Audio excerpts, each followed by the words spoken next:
207 naman po na legislative measures na ipasa sa loob po ng 100 araw sa lungsod ng Dagupan. Para sa detalye ng balitang yan, kasama natin Idol Denise Brillante. 104.7 IFM Report.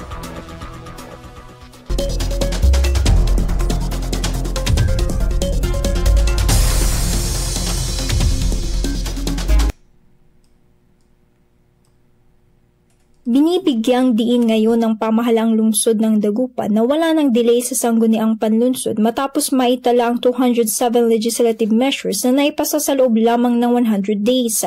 Sa ulat ng SP, kabilang sa mga naaprubahan ang 32 ordinances at 175 resolutions na nagmula sa serye ng regular at special sessions. Ang mga ito ay sumasaklaw sa iba't ibang sektor tulad ng fiscal and administrative governance, health and social services, education, youth and child development, environment, agriculture at urban resilience. Ipinunto rin sa presentasyon na ang naturang output ay nagpapakita ng malaking pag-angat sa performance ng konseho na tinatayang higit sa doble kumpara sa nakaraang termino na kararanas umano noon ng mabagal na pag-usad ng mga panukala. Samantala, iginiit ni Vice Alkalde ng lungsod na tuloy-tuloy at maayos na ang workflow ngayon ng konseho at walang nangyayaring delay sa pagtalakay ng mga panukalang isinusumite ng City Mayor's Office. Kasama mo mula rito sa IFM News Dagupan, ito si Idol Denise Brillante, Tatak,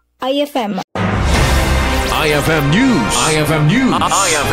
IFM News.